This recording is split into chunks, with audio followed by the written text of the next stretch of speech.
11-ci isə döyüş meydanından qaçmaq. Allah Cəllə Cəlaluhu belə buyurur. وَمَنْ يُوَلِّهِمْ يَوْمَئِذٍ دُبُرَهُ إِلَّا مُتَحَرِّفًا لِلْقِتَالِ أَوْ مُتَحَيِّزًا إِلَى فِئَةٍ فَقَدْ بَاءَ بِغَضَبٍ مِنَ اللّٰهِ وَمَأْوَاهُ cəhənnəm وَبِئْسَ الْمَصِيرُ.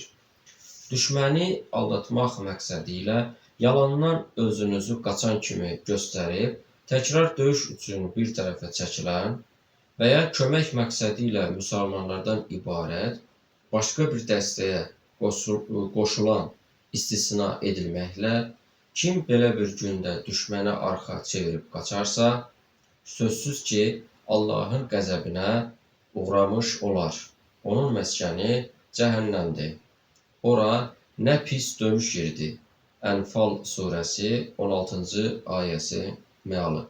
Peyğəmbər sallallahu aleyhi və səlləm həlak edici 7 günahdan çəkinin hədisində döyüş meydanından qaçmağı da qeyd etmişdir.